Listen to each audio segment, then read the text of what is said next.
Bueno, muy buenas noches a todos y a todas.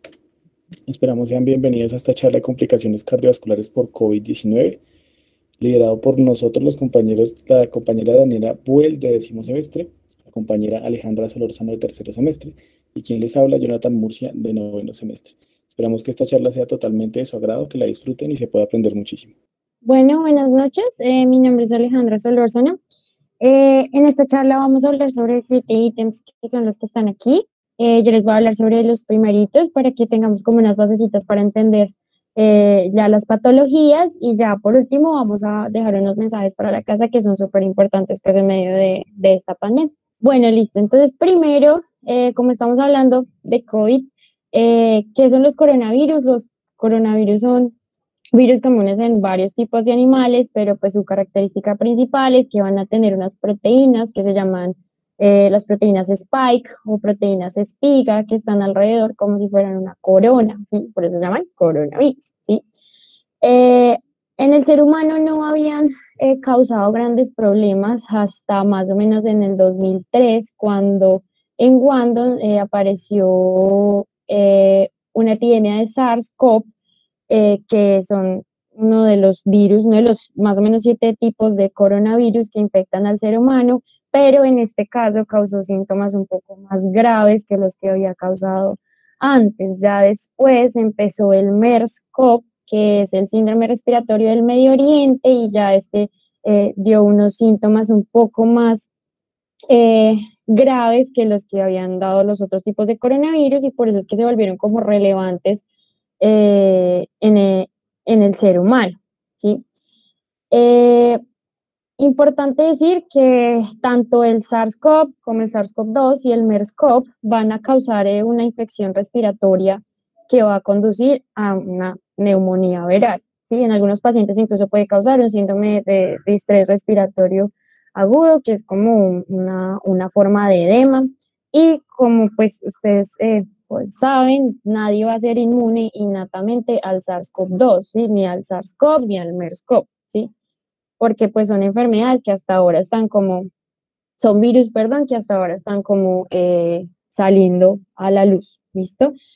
Importante mencionar que pues además de los síntomas respiratorios que pueden causar, como les dije, que es la neumonía viral, también puede pues causa una tormenta de citoquinas que promueven un ambiente preinflamatorio que van a causar fallas en muchos órganos y en muchos sistemas y pueden incluso causar anormalidades, incluso en la coagulación, que pueden conducir a eventos trombóticos, etcétera, que es lo que, pues, digamos, lo que más nos afecta en este caso, en el sistema cardiovascular. Entonces, ¿qué es un coronavirus? Así rápidamente, los coronavirus son una familia de virus ARN monocatenario. ¿Y esto qué significa? Que utiliza una sola cadena de ARN y no utiliza cadenas de ADN para replicarse, ¿sí? Entonces, su genoma va a funcionar como un ARN mensajero, por lo que no va a requerir una transcripción, es decir, de ADN a ARN mensajero para traducirse de ARN mensajero a proteínas, sino que él entra a la célula y de una vez empieza la máquina celular a producir copias del virus. ¿Listo? También, como ya les dije, los estudios de los coronavirus que infectan a los humanos empezaron cuando empezaron las epidemias de SARS-CoV y de MERS-CoV, y gracias a esto ya tenemos conocimientos previos acerca de los coronavirus y acerca de cómo se comportan y acerca de, pues, de mucha de su virología. Entonces, en este momento sabemos que el SARS-CoV-2, que es el que causa el COVID-19, comparte alrededor del 79.6% de la identidad genómica con el SARS-CoV, entonces incluso comparten el mismo método de entrada a la célula. Esto es importante porque eso quiere decir que, pues, a pesar de todo, la pandemia no nos cogió con conocimientos, con cero conocimiento, sino que ya tenemos un conocimiento previo sobre este tipo de coronavirus. Y aparte comparte incluso el 96% de la identidad genómica con el coronavirus de murciélago RATG13. Eso quiere decir exactamente lo mismo, que ya no estamos tan buñuelos en los conocimientos sobre el virus, sino que ya tenemos unos conocimientos previos sobre cómo actúa y su comportamiento. Siguiente, por favor. Listo. Aquí es importante un poquito más de la biología del virus es que el SARS-CoV-2 posee una cápside y una cápsula. La cápsula es como la membrana del virus, en donde va a tener cuatro proteínas estructurales. Esas cuatro proteínas estructurales son la S, la M, la E y la N. La S, la M y la E son glucoproteínas y la N es una fosfoproteína. ¿Listo? Entonces aquí la más importante que nosotros tenemos que tener como en cuenta es la proteína S, que es la proteína Spike, la que le da su forma de corona. Y la proteína Spike tiene dos subunidades, es la que ustedes ven ahí. Tiene la subunidad S1 y tiene la subunidad S2. La subunidad S1, ¿qué va a hacer? Va a permitir la unión al receptor en la célula del huésped. Y la subunidad de S2 va a mediar la fusión de las membranas entre el virus y el huésped para que pueda entrar en la célula. Entonces, S1 va a tener un dominio de unión a este receptor. ¿Cuál es el receptor en la célula? La ECA2. ¿Listo? Ya les voy a decir qué hace la ECA2. Como yo les dije anteriormente, comparte como el 76% de la identidad genómica con el SARS-CoV y esto me ayuda a saber que la diferencia con el SARS-CoV-2 y el SARS-CoV es que el dominio está mutado en 5 de sus 6 residuos y esto es importante para unirse a la ECA2. Pero que han mostrado los estudios que a pesar de que esté mutado este dominio, la afinidad por la ECA2 del dominio de unión es incluso mayor o igual que la del SARS-CoV. Entonces, esto puede estar relacionado con una mayor transmisión y con una mayor severidad del COVID-19. Y por el otro lado, el dominio S2 es diferente al SARS-CoV porque presenta un nuevo sitio de división para un proceso que se llama el cebado de la proteína S. Y el cebado de la proteína S es muy necesario y es fundamental para que ocurra la fusión de las membranas y para que el virus y el material genómico del virus puedan entrar a la célula. Siguiente, por favor. Listo, entonces aquí, así rápidamente, vamos a hablar de cómo entra el virus a la célula. Entonces, cómo se da la infección del SARS-CoV-2. Se une la proteína S, la proteína Spike, a la ECA2, a la superficie del hospedador. Recuerden que es una enzima que convierte angiotensina 2 en angiotensina y así regula el sistema RAS. ¿Listo? Entonces se une la proteína S a la ECA2, a la superficie. Esto es una unión netamente química, como se ve aquí a mi izquierda.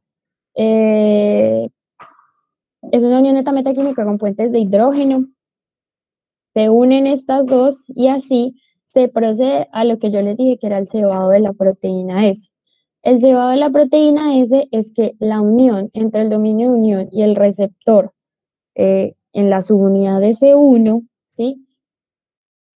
Permite que una serina proteasa, que es es una enzima que se llama la TMPRSS2, como que corte la unión entre las dos subunidades, entre la S1 y la S2, y eso que va a permitir que la S2 actúe fusionando las membranas y por lo tanto, si se fusionan las membranas, se permite la liberación de el material genético al citoplasma para que vaya al ribosoma y empiece a sintetizar las proteínas necesarias para sintetizar más virus, ¿cierto?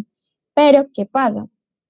Hay otra vía de entrada que se llama la vía endosomal, ¿sí? En donde el complejo virus y EK2, ¿sí? Cuando se unen, se va a traslocar por endosomas. Si quieres, dale siguiente, por favor, Jonathan, para que salga la imagen. Ay, no sale. Bueno, entonces dale anterior, perdón.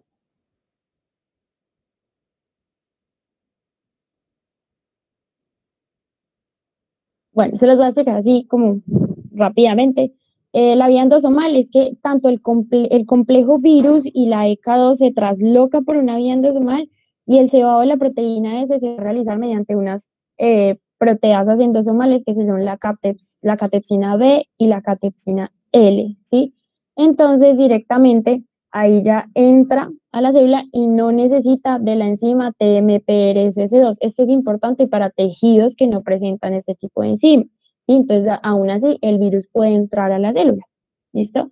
Entonces, una vez entra a la célula el virus, el primer marco que se lee se traduce a una proteína que es la PP1A, que está bajito, y la PP1B, ¿sí? Estos sufren una proteólisis y forman unas proteínas no estructurales que se llaman la RDRP. Y esa RDRP va a servir para replicar más material genético del virus y las proteínas estructurales que yo les dije, la S, la E, la M y la N, ¿sí? Esas son traducidas en el retículo endoplasmático, en el aparato de Golgi.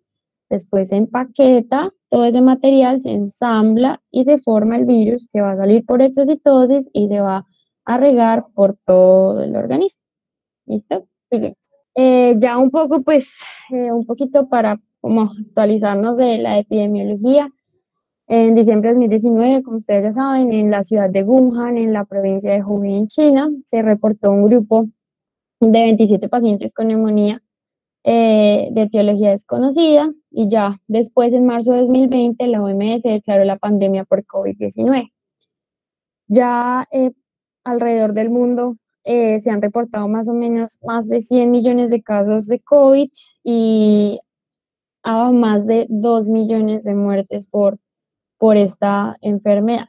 ¿Listo? Recuerden que el virus también ha tenido varias variantes que han afectado incluso más a la población y se supone que tienen una mayor tasa de transmisión, entonces esto pues nos ha preocupado bastante, pero pues las autoridades digamos que están tratando de controlar esas nuevas cepas.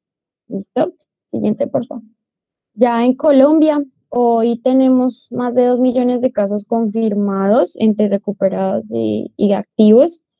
Hoy se reportaron 4.049 casos hoy y activos tenemos más de 42.000 casos. Se han recuperado 2 millones de personas, más de 2 millones de personas y han fallecido 57.949 personas y hoy fallecieron en Colombia 163 personas. De Bogotá es el departamento que ha presentado más casos confirmados, alrededor de 643.642 a la fecha, y el total de la ocupación de la SUSI a la fecha ha sido un total de 3.271 en todo el país. Siguiente. Ya en Bogotá, a comparación de las semanas pasadas, ya estamos un poquito mejor en la ocupación de las UCIs. Tenemos en total 1.125, que es más o menos el 63.7% del total de la ocupación de las UCIs, que son el 68.7%.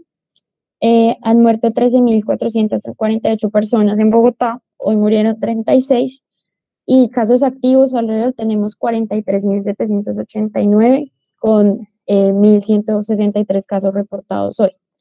Es importante mencionar que las personas que estén en Bogotá, las personas que estemos en Bogotá, Bogotá presenta alrededor del 30% de los casos reportados en Colombia. Entonces, hay que cuidarse mucho. Ya, ahora sí.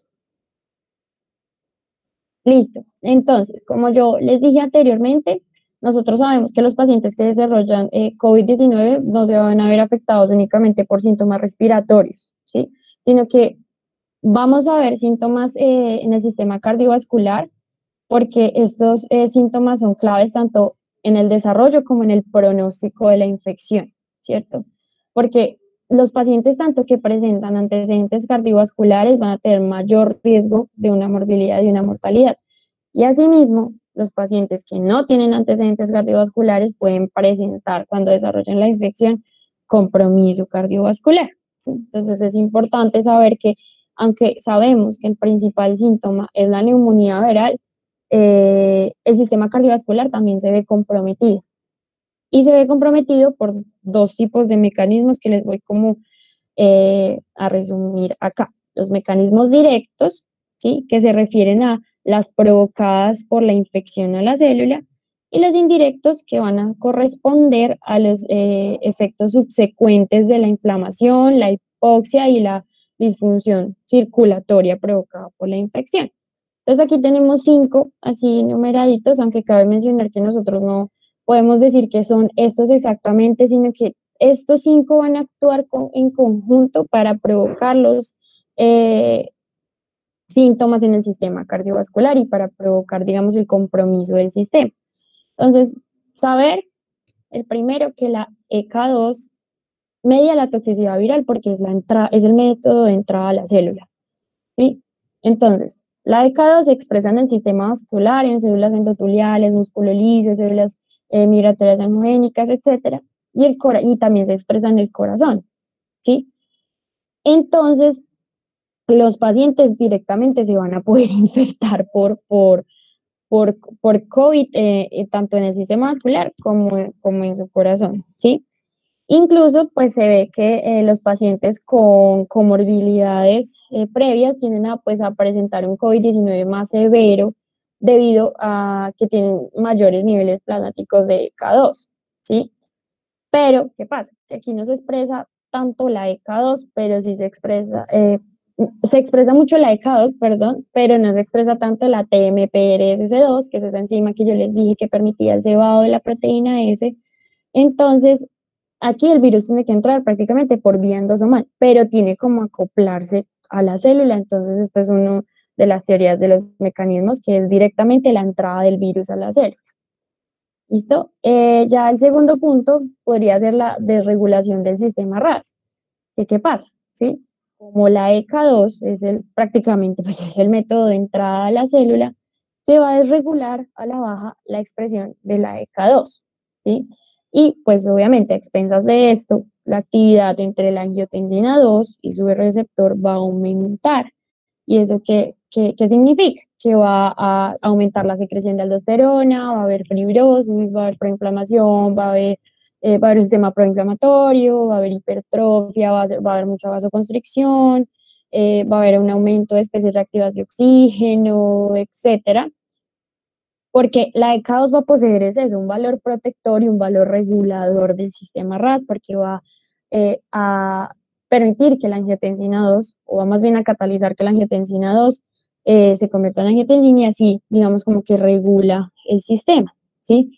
Entonces, si se regula la baja esta enzima, pues los altos niveles de angiotensina 2 van a provocar una exageración de sus de lo que provoca la angiotensina 2 y por lo tanto pues se van a deber a desarrollo de complicaciones cardiovasculares y una falla en muchos órganos. Ya después tenemos directamente el daño a las células endoteliales y a la tromboinflamación. ¿Qué pasa? Que, como yo les dije, el endotelio presenta la ECA2 y el SARS-CoV-2 puede invadir directamente el endotelio. ¿Listo? Porque se sabe que arterias y venas expresan ECA2. ¿Sí? Entonces, ¿qué pasa? Que entra la célula, daña el tejido, daña el endotelio, provoca una endotelitis en diversos tejidos, ¿cierto? Migra, aparte de eso, como hay tejidos infectados, entonces están migrando neutrófilos, están migrando macrófagos, hay una elevación, porque como se daña el endotelio, hay una elevación del factor de von Willebrand, se empieza a activar la vía de la coagulación, la vía de la coagulación empieza a decir, oiga, plaquetas, empiecen a tapar esto acá porque se está dañando el endotelio. Entonces la interacción entre plaquetas y neutrófilos empieza a promover aún más respuestas inflamatorias, hay una tormenta de citoquinas, hay una formación de trampas extracelulares de neutrófilos, que son las que se rompen los neutrófilos, liberan otras moléculas, que todo eso va a repercutir a que se dañe aún más el endotelio, a que se estimulen vías de coagulación generando microtrombos, ¿sí? Y obviamente pues un trombo va a hacer su función, que es tapar, ¿sí? Entonces se crea una disfunción microvascular, ¿sí? Y eso es lo que en últimas pues va a repercutir a que se formen, a que se tenga miedo y la formación de trombos eh, cuando hay una infección por SARS-CoV-2. Otro punto sería como la desregulación inmune inducida por una tormenta de citoquinas, ¿sí? Esto se ha observado que se caracteriza que hay un aumento como en múltiples citoquinas proinflamatorias desencadenadas por la infección, pero en este caso se presenta una reacción inflamatoria como atípica, ya que hay niveles reducidos de interferón 1 y 3, pero hay un aumento de quimioquinas y en especial altos niveles de interleucina 6, ¿sí? Entonces, ¿qué pasa? La expresión de interleucina 6 se asocia con incluso peor pronóstico, ya que puede activar la coagulación, inducir a la trombosis, inhibir la función cardíaca, causar una disfunción endotelial, que va obviamente a causar un daño endotelial que alimenta el otro factor que yo les dije, hay isquemia del tejido porque se tapa la microcirculación, hay una hipoxia en el tejido porque pues se tapa la microcirculación, hay caída en la presión sanguínea, hay una coagulación vascular y obviamente pues si esto afecta a muchos órganos, entonces hay una falla multiorgánica. Y ya lo último sería una discrepancia entre el suministro y la demanda de oxígeno, ¿sí? Entonces, ¿qué pasa? Hay una insuficiencia de oxígeno cuando hay una alta demanda de oxígeno, ¿cierto? Y pues de energía en los tejidos. Entonces el corazón necesita mucho oxígeno y mucha energía. ¿Esto a qué se le suma? Entonces se le suma la tormenta de citoquinas, el daño endotelial, ¿sí? Eso va a empeorar obviamente la lesión cardíaca. La tormenta de citoquinas provoca liberación de la interleucina 6 y de catecolaminas que hacen, van a aumentar la temperatura corporal, van a aumentar la frecuencia cardíaca y van a aumentar el consumo de oxígeno cardíaco. Además de eso, tenemos un endotelio dañado, ¿sí? Una tormenta, citoquinas otra vez que van a afectar el microambiente cardíaco y van a causar unos cambios patológicos, ¿sí? En el corazón, como en las arterias coronarias, van a causar trombosis y todo esto, ¿qué va a hacer? Va a conducir a una disminución del suministro de sangre, ¿sí? A través de las arterias y por lo tanto a una disminución del suministro de oxígeno para finalmente conducir a un daño cardíaco agudo, ¿sí? Entonces, todo esto eh, al final va a conducir, como les he tratado como de manifestar, que todo se va a juntar para que se den manifestaciones cardiovasculares por el COVID, ¿sí? Todavía no se ha aclarado cuáles son exactamente, ¿sí? Son multifactoriales. ¿Sí? Tenemos pruebas más bien limitadas de que hay toxicidad viral cardíaca directa, así como la entrada a la célula, pero lo que más tenemos que tener en cuenta es que tanto el mecanismo directo como indirecto contribuyen ambos para que haya un daño cardiovascular. Hola, buenas noches a todos. A continuación yo les voy a hablar sobre, digamos que las complicaciones más frecuentes que tenemos en el COVID-19. Vamos a empezar dándoles un diagnóstico, como un enfoque diagnóstico y luego pasaremos a dar el manejo de cada una de estas patologías. Entonces, empecemos por la miocarditis. Como ustedes ya bien saben, la miocarditis es la inflamación del músculo cardíaco. Esta puede afectar al músculo cardíaco o al sistema eléctrico del corazón. Es un diagnóstico clínico complicado, aun cuando no tenemos un paciente COVID positivo. La miocarditis tiene unos criterios clínicos y su diagnóstico definitivo va a ser por biopsia endomiocárdica o, en su defecto, cuando el paciente fallece lastimosamente por autopsia. Bien, entonces en la primera imagen vemos cómo se hace la técnica para tomar esta biopsia endomiocárdica. En la segunda vemos ya digamos que la imagen de cómo tendríamos que tomar esta muestra, y en la tercera ya estamos viendo la patología como tal. Hola, qué pena, disculpen, se me fue el internet por un momento. Bueno, entonces les venía contando que ya en la tercera imagen vemos la patología, vemos cómo el citoplasma del cardiomiocito va a estar fragmentado y la microfibra va a estar lesionada. Vemos también una infiltración linfocítica típica pues de la miocarditis. Siguiente, por favor. Entonces, como les contaba, vamos a tener unos criterios diagnósticos según la Sociedad Europea de Cardiología. Antes de comenzar con los criterios, quiero contarles que la miocarditis se sospecha si se tiene uno o más presentaciones clínicas y uno o más de las otras categorías.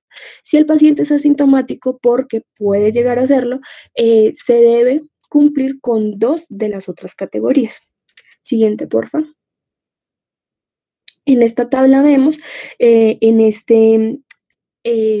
esta tabla vemos la comparación entre 15 reportes de la literatura de pacientes con sospecha de miocarditis y los criterios diagnósticos según la Sociedad Europea de Cardiología.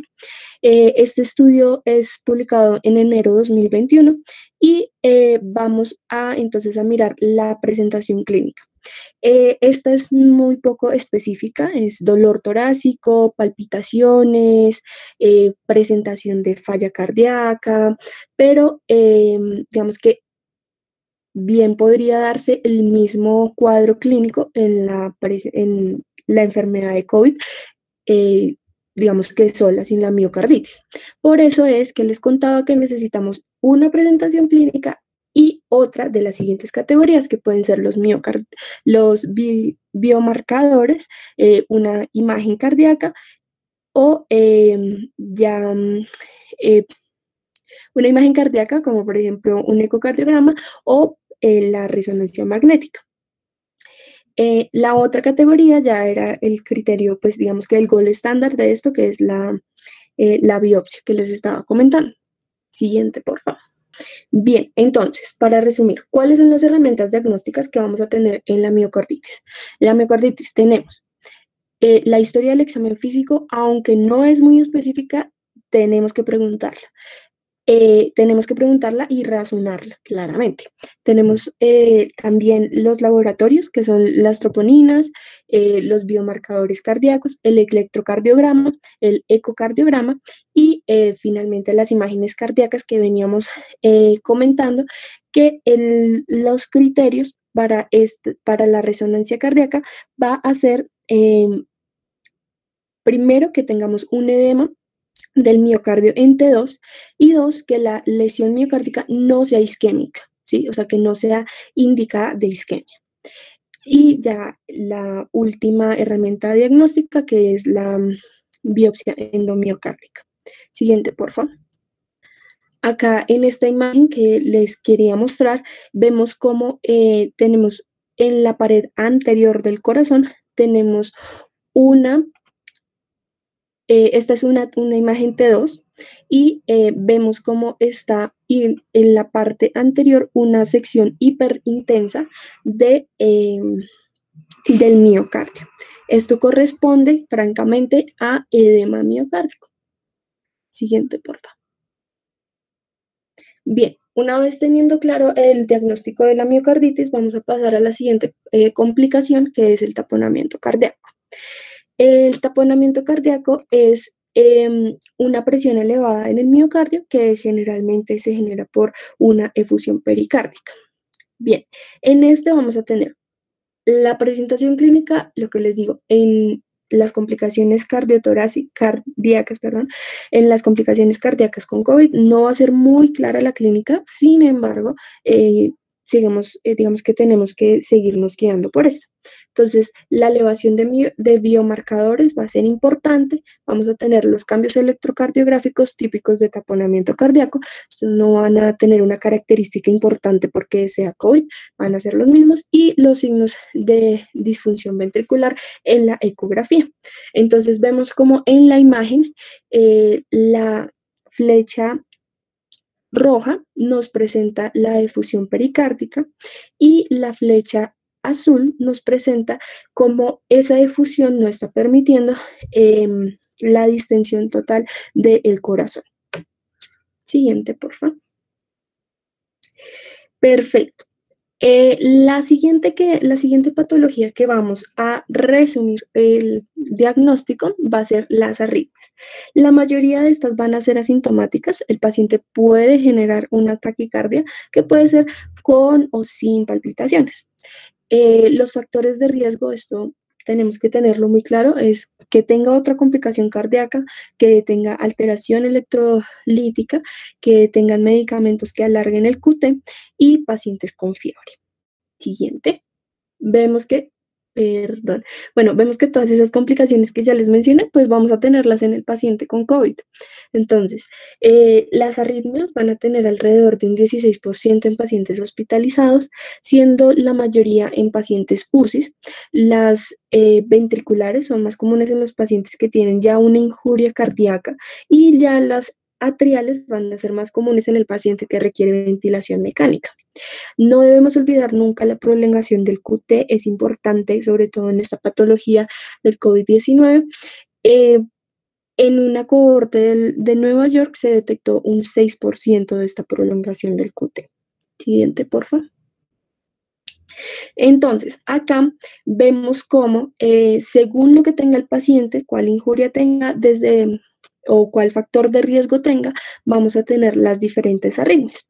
Entonces, por ejemplo, si el paciente tiene ya una sospecha de miocarditis, entonces yo le puedo sospechar alguna de las 4 arritmias que ustedes ven, como una fibrilación ventricular, un bloqueo auriculoventricular, cosas así. Ahora, si el paciente tiene una inflamación, una tormenta de inflamación, tiene aumentado el sistema nervioso, vamos a ver algunas como la fibrilación auricular.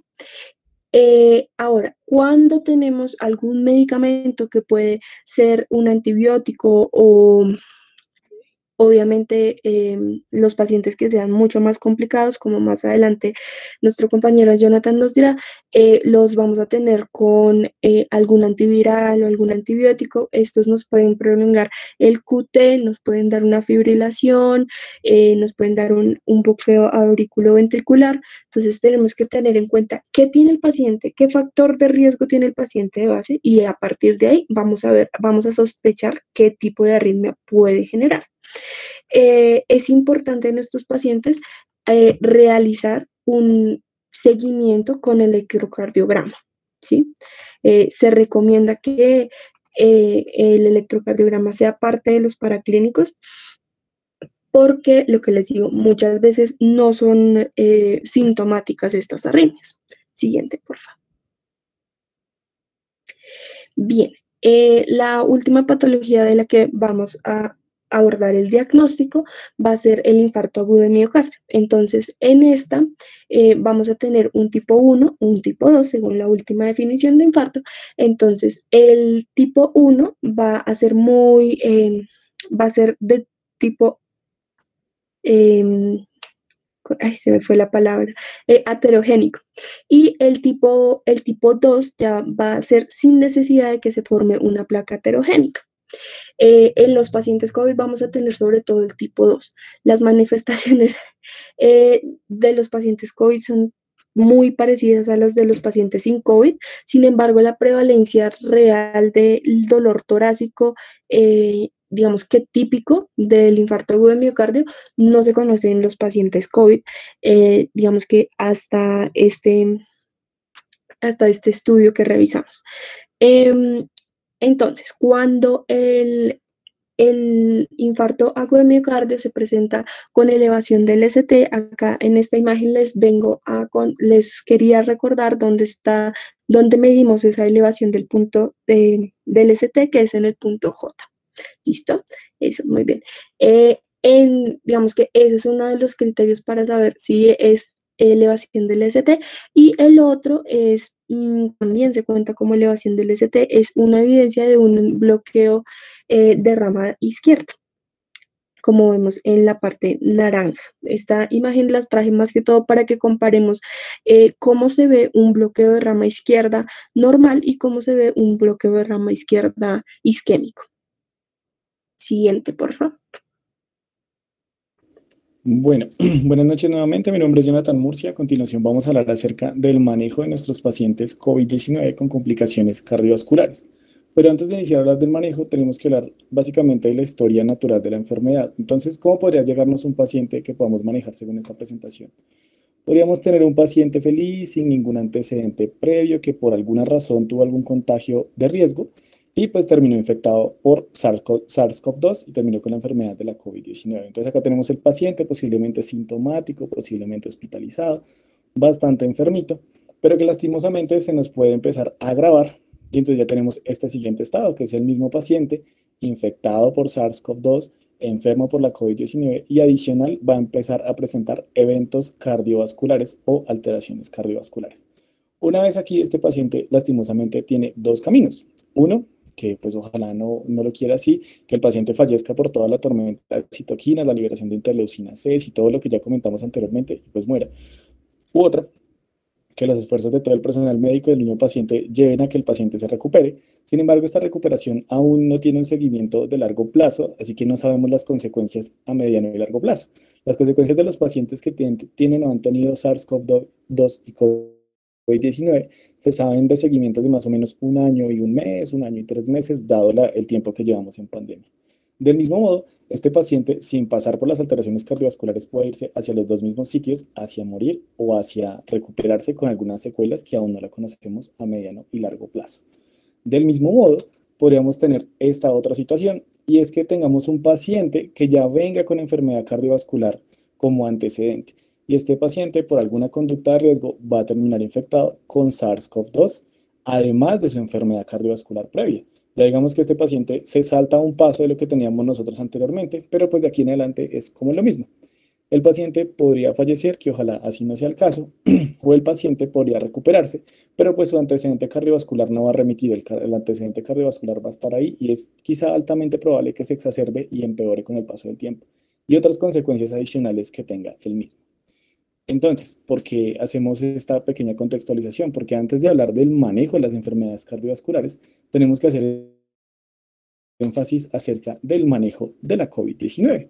Vamos a hacer una revisión bastante corta, bastante como un brochazo de lo que se está hablando ahorita en la literatura. Quisimos basarnos en este protocolo, que es el protocolo Recovery, que se está haciendo en Inglaterra, en cabeza de la Universidad de Oxford. Actualmente tienen 35.497 participantes y 178 sitios activos. Se le dice protocolo Recovery porque es el acrónimo de Randomized Evaluation of COVID-19 Therapy, que sería el acrónimo de toda esa frase. Este protocolo ya ha arrojado algunos resultados concluyentes, que son de los medicamentos que vamos a hablar acá, y en este instante aún continúan en estudio otros medicamentos u otros brazos que también vamos a mencionar al final. Entonces comencemos con el primer medicamento, acitromicina, un medicamento al que le hicieron bastante boom al inicio de la pandemia. Entonces vamos a revisar este artículo publicado por el grupo Recovery el 2 de febrero del 2021. Este artículo habla acerca del uso de acitromicina en pacientes hospitalizados con COVID-19. Entonces, ¿qué nos muestra el artículo?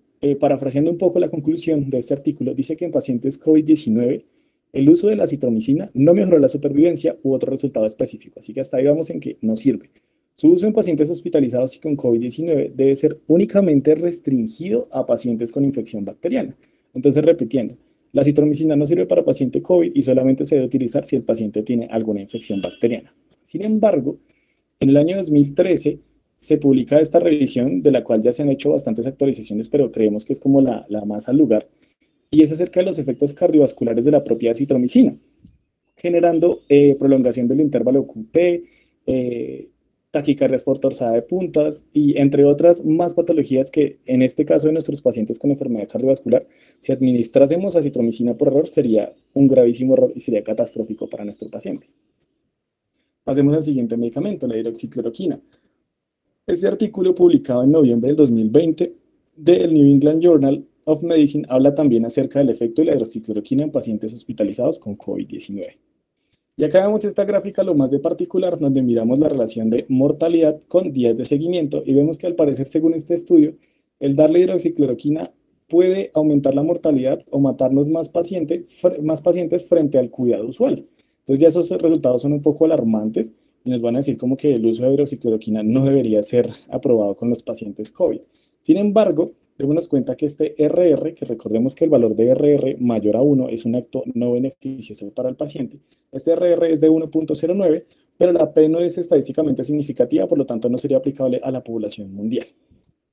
Pero entonces, este artículo da una conclusión que es la siguiente, La hidroxicloroquina no es un tratamiento efectivo para pacientes hospitalizados con COVID-19, pero no se descarta su uso profiláctico o en paciente ambulatorio con enfermedad leve. Del mismo modo, en el mes de junio del 2020, la FDA en Estados Unidos saca esta alerta, donde dicen que la cloroquina y la hidroxicloroquina no son muy probables de que tengan un buen efecto en el tratamiento de la COVID-19. Asimismo, dicen que tiene serios efectos cardíacos adversos, por lo tanto se quita su licencia o se elimina la licencia para que sea utilizada en el tratamiento de pacientes COVID-19. Esto basado en esta investigación que también hace la FDA, donde se hace seguimiento a pacientes enfermos de COVID-19 que se les está administrando hidroxicloroquina y cloroquina. Y aquí vemos los siguientes datos que son un poco alarmantes. Del seguimiento de pacientes, que eran aproximadamente 90, 62 que se les estaban dando hidroxicloroquina tuvieron prolongación del QT. 11 tuvieron ritmos de paro y 7 tuvieron bradicardia, lo cual es un número bastante alto. Números similares también con el manejo de cloroquina. Por lo tanto, este medicamento no debería ser administrado a pacientes COVID-19 y mucho menos a pacientes COVID-19 que tengan algún tipo de antecedente cardíaco. Continuando con el siguiente medicamento, la dexametasona, que es un medicamento ampliamente utilizado actualmente. Se publicó en el mes de octubre del 2020 este metaanálisis de la asociación entre la administración de corticoides sistémicos frente a mortalidad en paciente críticamente enfermo por COVID-19 y se da la siguiente conclusión. La administración de corticoides sistémicos comparado con manejo común o con placebo fue asociada con disminución de la mortalidad a 28 días por cualquier causa.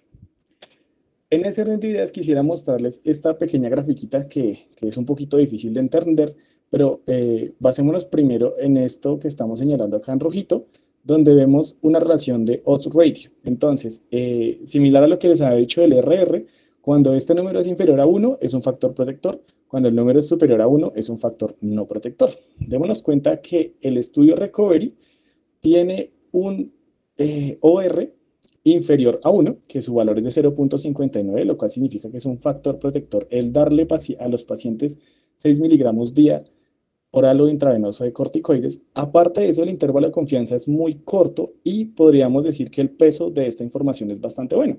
Si vemos lo que dice al final, que sería como el promedio de todos los resultados, vemos que el intervalo de confianza es algo corto y que el OR también es bastante bajo a 1, lo cual significaría que tiene un buen efecto protector.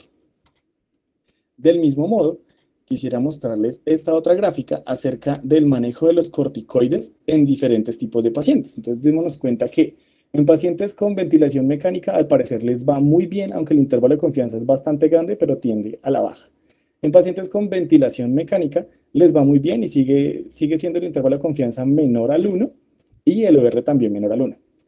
En pacientes con medicación vasoactiva que no la tengan, les va muy bien.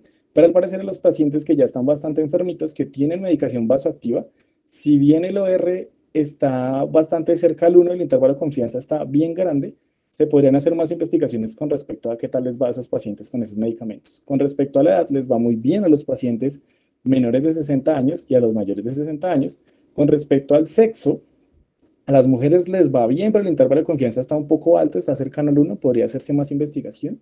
En cuanto a los hombres, también les va muy bien. En cuanto a los pacientes sintomáticos, con respecto a la cantidad de días de síntomas que llevan, al parecer a los pacientes que tienen menos de 7 días no les va tan bien como a los pacientes que llevan más de 7 días en tratamiento con corticoides. Ahora, el siguiente medicamento que vamos a mirar es el lopinavir-ritonavir, que también se publicó un estudio en octubre del 2020, hablando acerca de su uso en pacientes hospitalizados por COVID-19. Vemos una gráfica acá bastante parecida a la de la hidroxicloroquina, con una P bastante más grande que el intervalo de confianza y un RR, digamos que mayor al 1, pero entonces podría decirse que entre administrar lopinavir, ritonavir y el cuidado usual no hay ninguna diferencia, por lo tanto no es como un tratamiento recomendado. Del mismo modo, el protocolo Recovery actualmente tiene estos otros brazos de tratamiento en los cuales se sigue estudiando actualmente corticoides para dar más conclusiones. Se está estudiando la colchicina, que es un muy buen medicamento y tiene un potencial de tratamiento efectivo e increíble. La colchicina es un medicamento que inhibe el transporte celular y la mitosis por unión a la tubulina. Esto tiene un gran poder antiinflamatorio y esos inflamasomas que inhibe son activados por COVID-19. también tiene un efecto bastante bueno frente a la pericarditis y tiene un beneficio cardiovascular en pacientes con enfermedad coronaria.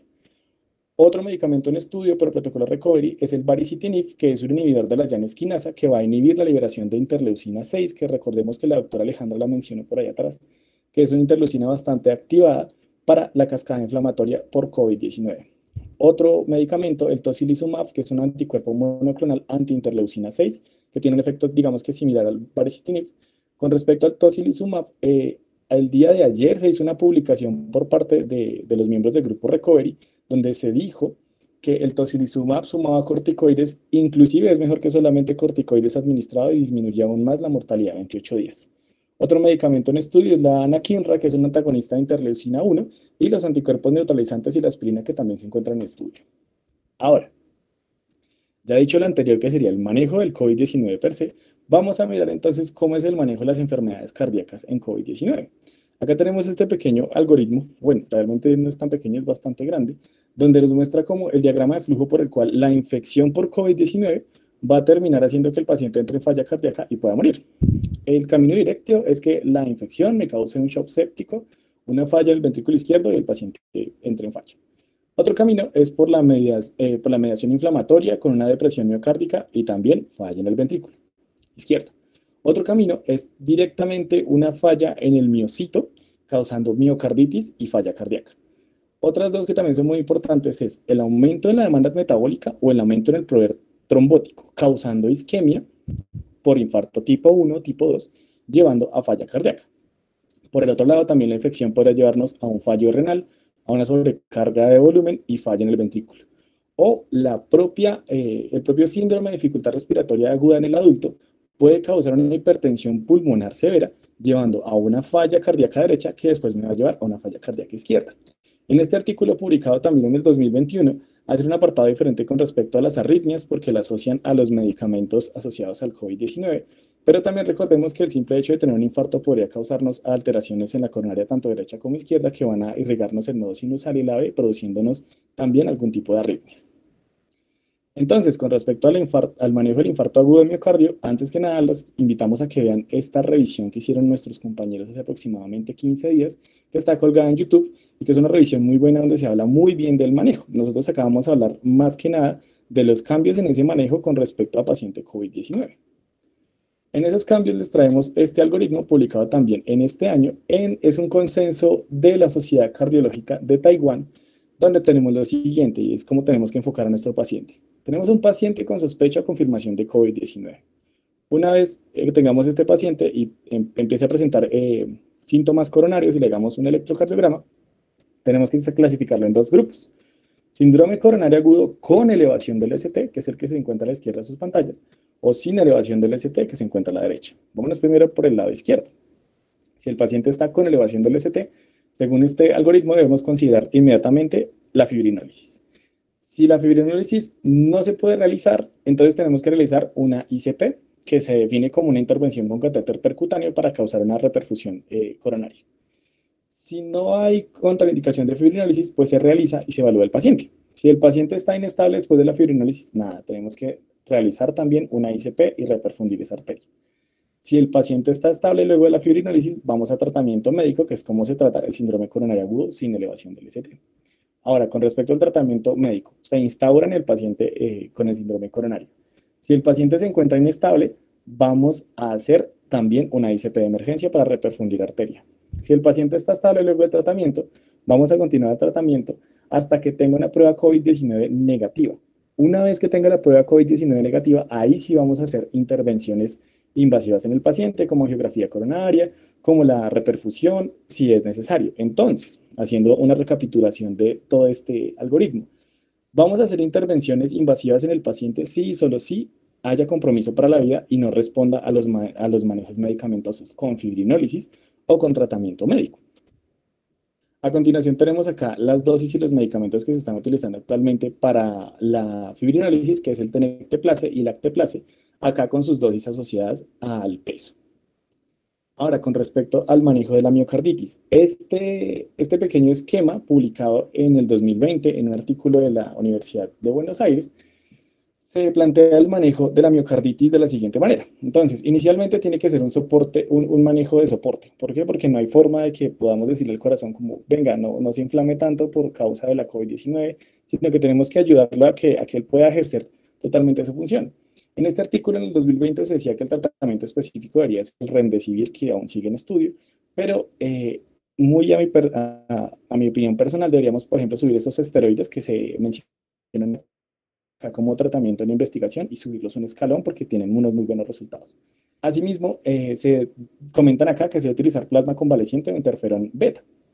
También es menester iniciar tratamiento en primera línea según guías de práctica clínica para falla cardíaca porque el paciente con miocarditis su corazón realmente no funciona y tenemos que iniciar manejo de falla con beta bloqueadores, bloqueadores de la enzima enzina, bloqueadores del receptor de enzina, bloqueadores del receptor de neprimucina como sacubitril, valsartán, bloqueadores del receptor de mineralocorticoides y diuréticos. Y si el paciente está hemodinámicamente inestable, es menester realizar administración de inotrópicos, intubar al paciente si lo requiere y hacer ECMO. Y hacer seguimiento de estos pacientes bastante cercano con un equipo multidisciplinario. Finalmente, ese es el último algoritmo que vamos a presentarlos donde asociamos absolutamente todo. Infarto agudo miocardio, síndrome coronario agudo, miocarditis y arritmias.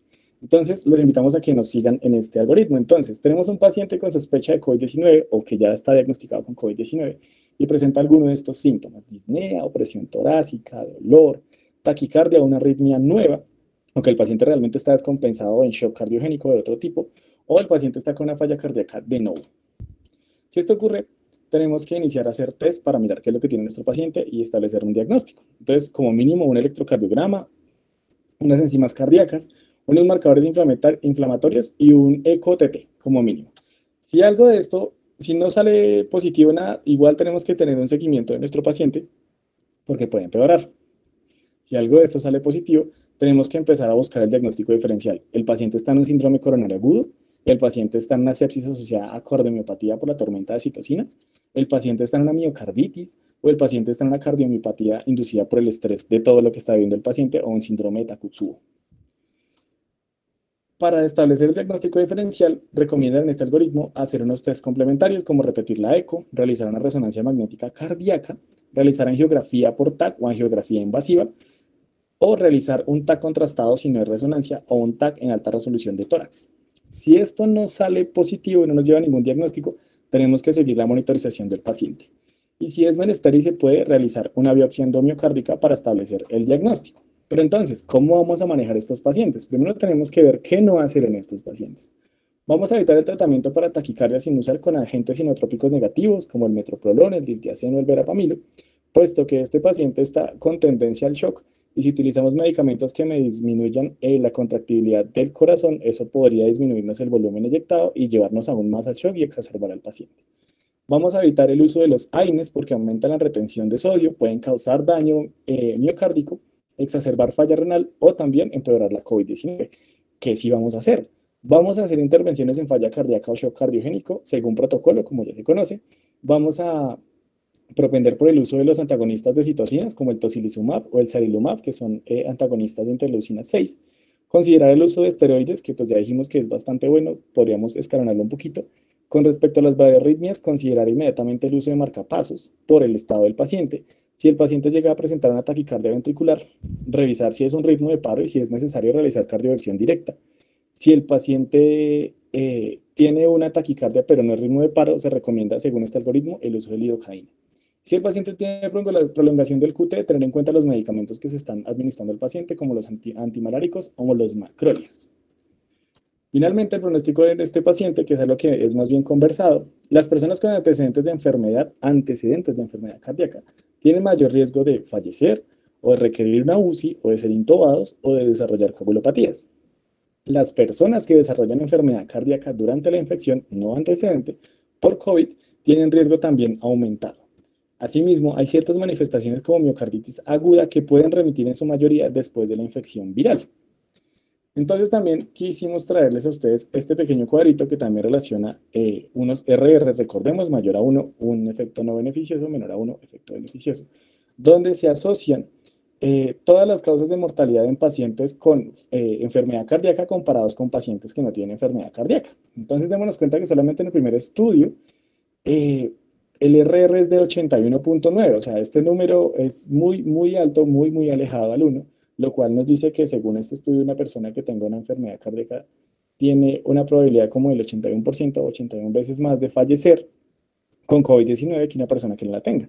Sin embargo, estos estudios tienen bastante sesgo porque son solamente realizados en población china, pero aunque tenga mucho sesgo, el total, el producto de todos estos estudios va a dar un RR bastante alto de 7.79. Finalmente, unos mensajes para la casa, para ustedes y para todos. El paciente con enfermedad cardíaca y COVID tiene mayor riesgo de morir, lastimosamente.